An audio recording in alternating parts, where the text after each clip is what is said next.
Questo di Cala di Trana è uno dei pochi stazzi che è possibile vedere dal mare.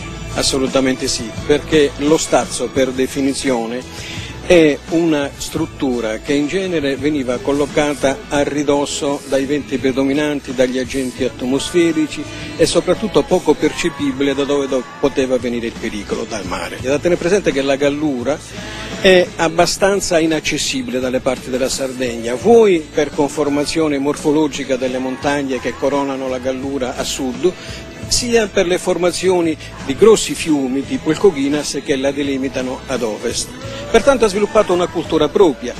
Ingegnere, stiamo vedendo una sorta di mappatura di censimento di quello che è lo stato dell'arte oggi, del grande patrimonio degli Stazzi. Cosa resta, cosa ci riporta appunto alle origini di questo insediamento? Abbiamo già una definizione di Stazzo in un documento del 1500 addirittura, ma probabilmente l'insediamento originario ha radici nel Medioevo. Lo stiamo vedendo, cosa resta oggi di quella cultura degli Stazzi, di quella civiltà degli Stazzi? Ne troviamo sparse tracce anche sulle isole dell'arcipelago della Maddalena, ne ritroviamo un po' ovunque sul territorio, di alcuni si è persa quasi completamente traccia, molti altri sono stati recuperati, restaurati, come questo del FAI appunto che troviamo qui a Cala di Trana.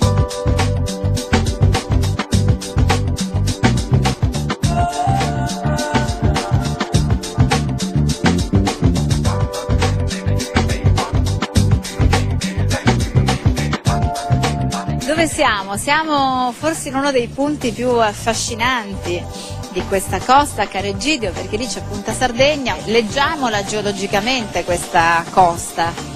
Ma sì, questa è una caratteristica situazione della costa gallurese con il granito coperto dalla vegetazione fin quasi in riva, però questo è il granito che forma tutto il territorio della Gallura con pochissime eccezioni ed è un granito che risale a circa 300 milioni di anni fa. Si chiama il basamento ercinico, viene chiamato così, ed è una fase di sollevamento della crosta terrestre che poi si è stabilizzata e oggi questa è una delle terre più stabili di tutto il territorio nazionale.